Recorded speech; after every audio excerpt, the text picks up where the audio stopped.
episode 9 of season 1 Girls, the episode title Leave Me Alone, and it's kind of like the self-destructive episode in a lot of ways, where Hannah and her boyfriend kind of like are trying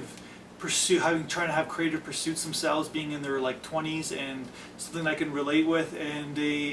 they're getting certain opportunities, but they're not really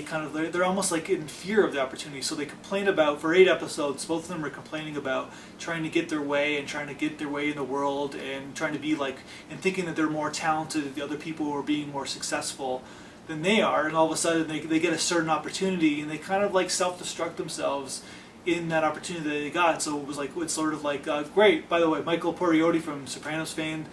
comes in this episode, which is Playing the Professor, which is like really kind of fun, where Hannah gets opportunity to showcase her talent to a very very upper echelon audience, and she kind of like just basically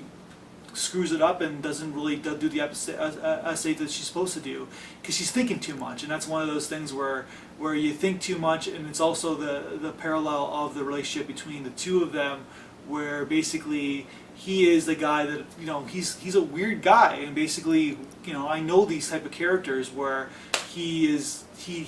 because of former, like, cause he's like a former alcoholic, and like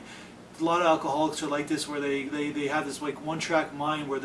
they're still dealing with like their addiction problems, and they're like thinking about it all the time, where so something, a thought comes in their brain, they don't know they're always a running motor, they don't know how to stop their thoughts. And basically they are who they are, and they're like getting to that moment where like, this is who I am, if that makes any sense, and they don't really care what many people are thinking about them, because they're so locked into their like healing process of their own addiction. So they just like ramble on and on and on, and they basically have this kind of strangeness to them. So I know this type of character, and I love how they're like portraying this character. So I love this episode, and it's basically one of those episodes where it's like, if you get what you want, and basically when you step up to the plate, you better fucking swing at that pitch, because don't sit there and like complain for fucking 8 episodes, and then when you finally get the pitch, you leave the bat basically on your shoulder. And that's what the episode's about, and a lot of people can relate with this episode.